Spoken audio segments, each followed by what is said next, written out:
नमस्कार सगळ्यांना, माझ्या चॅनलमध्ये तुमचं खूप खूप स्वागत आहे.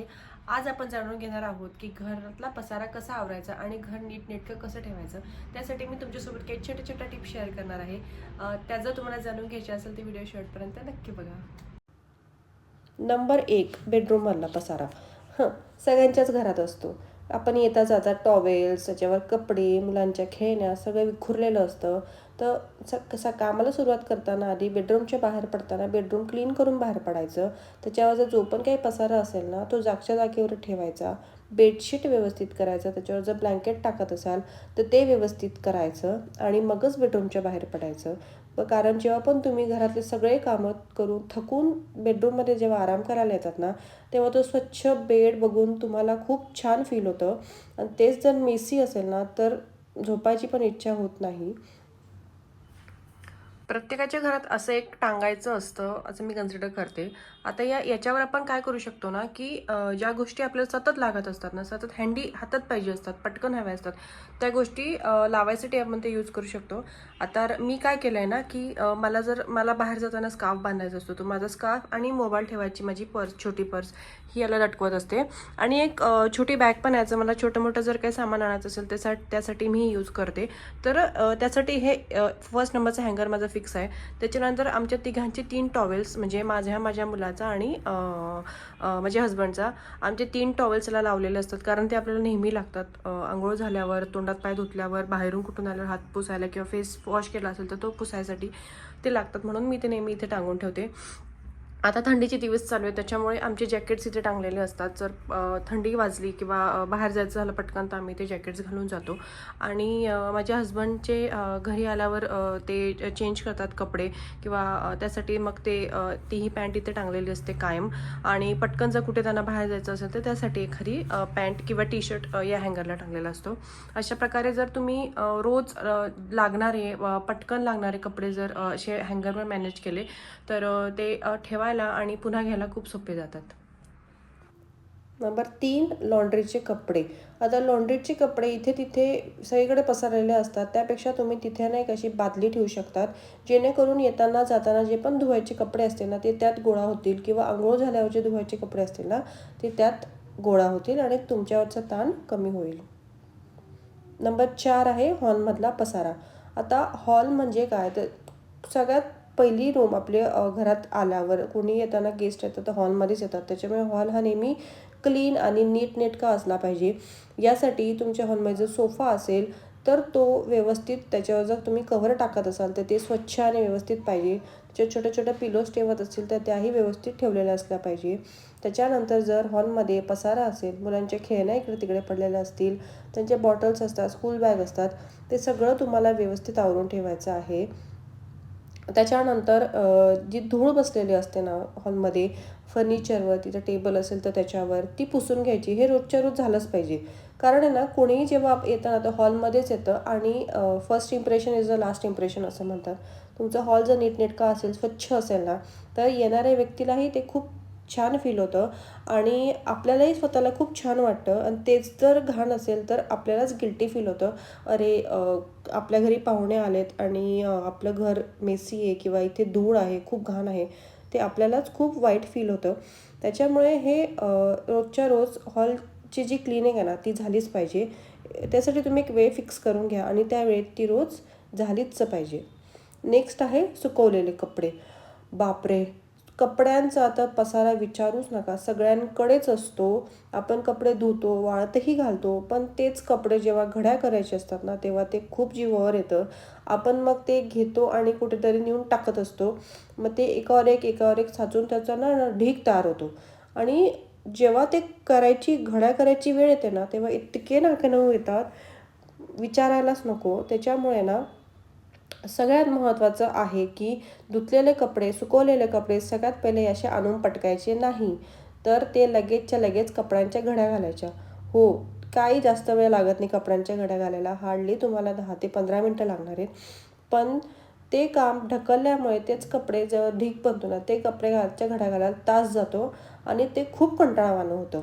त्यापेक्षा रोजच्या रोज जर तुम्ही कपड्यांच्या घड्या घातल्या तर तुमच्यावरचा जो नंतर येणारा ताण आहे किंवा नंतर जो स्ट्रेस होतो ना त्या गोष्टीमुळे, तो आपोआपच कमी होतो. हळूहळू सवय लागते, पण ही सवय नक्की लावा. ही सवय अतिशय चांगली सवय आहे. तर मी तुम्हाला रिक्वेस्ट करेल की रोजच्या रोज कपड्यांच्या घड्या घालून ठेवा. आणि घड्या घालताना आहे ना, कशा घालायच्या एक टीप देते मी तुम्हाला, की आता तुमच्या घरात तुम्ही असाल, तुमचे हस्बंड असतील किंवा मुलं असतील, त्यांना प्रत्येकाचे कपडे असे विभागून ठेवायचे. म्हणजे मुलांचे कपड्याचे सेक्शन वेगळा, तुमच्या कपड्याचं सेक्शन वेगळा, तुमच्या हस्बंडच्या कपड्याचं सेक्शन वेगळा, अंडरगार्मेंटचा सेक्शन वेगळा. असे कपडे घड्या घालतानाच ठेवायचे, जेणेकरून जेव्हा तुम्ही ते पुन्हा ठेवायला जाल ना, तेव्हा ते तुम्हाला ठेवायला खूप सोपं जाणार आहे.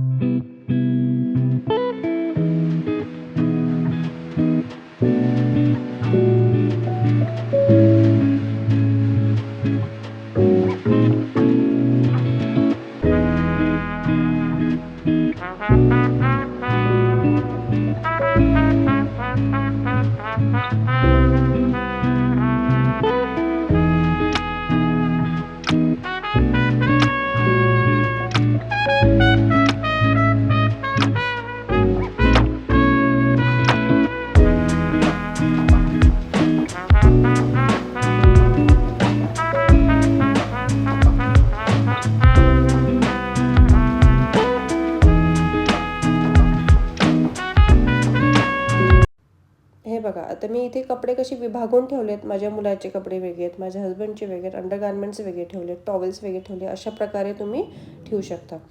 आता कपडे घड्या करून झाल्यावर ते लगेच जागच्या जागी ठेवायचे आपल्याला. त्यासाठी ना मी माझ्या कपाटात आहे ना, की प्रत्येक कपड्याचं सेक्शन वेगळा वेगळा केलेला आहे.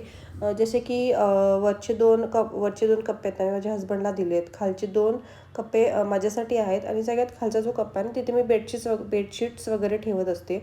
तर मी ऑर्गनायझर्स घेतले होते ऑनलाईन.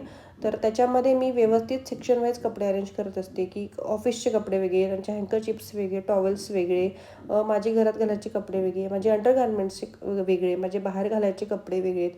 जेणेकरून मला जेव्हा काही कपडा एखादा पाहिजे असतो किंवा माझ्या हस्बंडला पाहिजे असतो ना, तो लगेच सापडतो. म्हणजे शोधत बसावं लागत नाही. तर आपण घेऊन कशी घड्या करून कशी ठेवून दिले ना, ते आपलेच कपडे आपल्याला सापडत नाही. आणि मग त्याने खूप चिडचिड निर्माण होते. त्याच्यानंतर माझ्या मुलाचे कपडे ठेवायसाठी मी छोटं कबड घेतलं आहे. या कबडमध्ये मी त्याचे कपडे ठेवत असते. त्यात पण मी त्याचे सेक्शन केलेले आहेत. म्हणजे त्याचे स्कूलचे कपड्यांचा सेक्शन वेगळा, त्याचे अंडरगार्मेंट सेक्शन वेगळा, त्याचे घरात घालायचे रोजचे कपड्याचा सेक्शन वेगळा, बाहेर घालायचे कपड्यांचा सेक्शन वेगळा, परत फंक्शनल कपडे घालायचं सेक्शन वेगळा, असे त्याचे मी सेक्शन्स केले आहेत वेगवेगळे. आणि त्यानुसारच मी त्याचे कपडे ठेवत असते, जेणेकरून त्याने जरी कपाट उघडलं ना, तर त्याला पण ते कपडे लगेच सापडतात आणि घालता येतात. आणि हा आहे आमच्या कामाचा टेबल, जिथे बसून मी एडिटिंग करत असते माझ्या व्हिडिओजची. किंवा माझे हस्बंड बसतात तिथे काम करायला, माझा मुलगा तिथे बसून अभ्यास करतो. त्याच्यामुळे ना हा टेबल मी नेहमी क्लीन आणि व्यवस्थित ठेवत असते, जेणेकरून तिथे जो पण बसेल ना काम करायला, त्याला उत्साह आला पाहिजे, काम करायची इच्छा झाली पाहिजे. तुमच्या घरात पण जर असा टेबल असेल ना, तर त्याला नेहमी नीटनेटकं क्लीन आणि व्यवस्थित ठेवा, जेणेकरून त्यावर जो पण काम करायला बसेल त्याची काम करायची इच्छा होईल आणि काम व्यवस्थित होईल, कमी वेळात होईल आणि काम करताना त्या व्यक्तीला मजा येईल.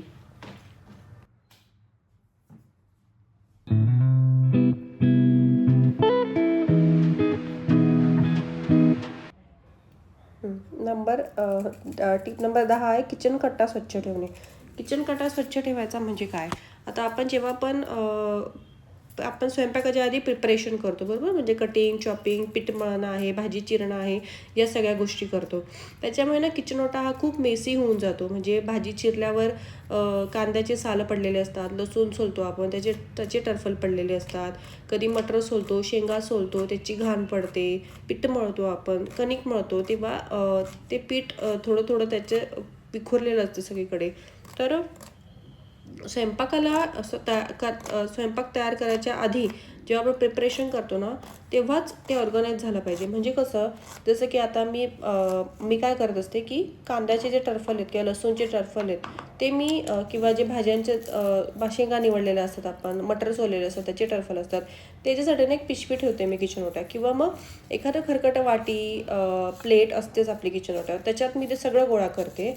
आणि मी ते असं किचन ओट्यावर पसरून नाही ठेवत सगळीकडे, त्याच्यामुळे खूप मेसी वाटतं ते आणि स्वयंपाक करायची इच्छा मरते ते घाण बघून.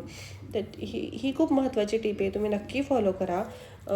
काय नाही, फक्त जे पण तुम्ही करणार आहात ना, टर्फल वगैरे ते सगळे एका ठिकाणी गोळा करा. जसे बघा मी वाटीत गोळा केले, आता याप्रमाणे गोळा करा, की पिशवी ठेवले तरी चालते, त्यात गोळा करा आणि मगच स्वयंपाकाला चालू करा.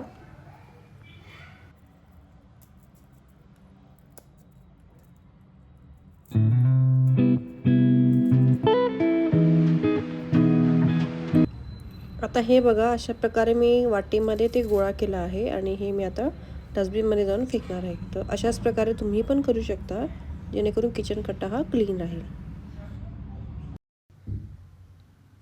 आता यानंतर आहे किचन कट्ट्यावरची घाण पुसून घ्यायची. म्हणजे काय, आता सगळं प्रिपरेशन झालं आहे आपलं, कटिंग चॉपिंग झाली आहे, कणिक भिजवून झालं आहे, त्याची पण किचन ओट्यावर घाण पडलेली असते. ते कोरडा कपडा घ्यायचा आणि त्याने एकदा किचन ओट्यावर हलकं हलकं काय ना स्वच्छ करून घ्यायचं आणि मग स्वयंपाकाला लागायचं.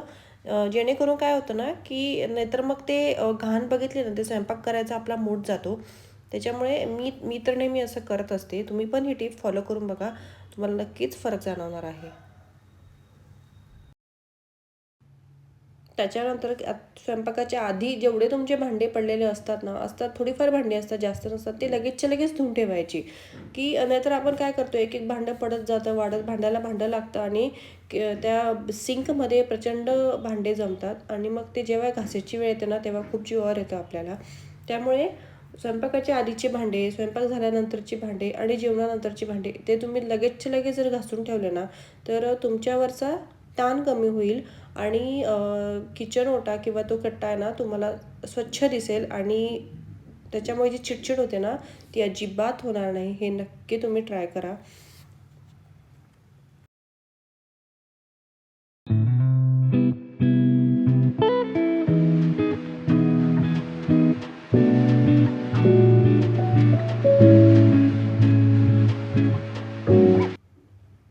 आता स्वयंपाक पूर्ण झाल्यावर पूर्ण किचन ओटा एकदा स्वच्छ करायचा. तर ओला करायचा कपडा आणि त्याने पूर्ण किचन कट्टा स्वच्छ पुसून काढायचा. आठवड्यातनं 2 ते 3 वेळा तुम्ही किचन ओटा रात्री झोपताना स्वच्छ धुवू शकतात. ते तुमच्या इच्छेवर आहे ऑफकोर्स. खूप चिकट झालेलं असेल तर धुवून काढायचा आणि अगदीच काही गरज नसेल तर एक स्वच्छ कपडा घ्यायचा आणि त्याने व्यवस्थित क्लीन करायचा किचन कट्टा. त्याच्याने जेव्हा पण तुम्ही परत स्वयंपाक करायला येतात किंवा किचनमध्ये येतात ना, तेव्हा तुमचं ते बघून तुम्हाला प्रसन्न वाटतं आणि पुन्हा काहीतरी करायची इच्छा होते.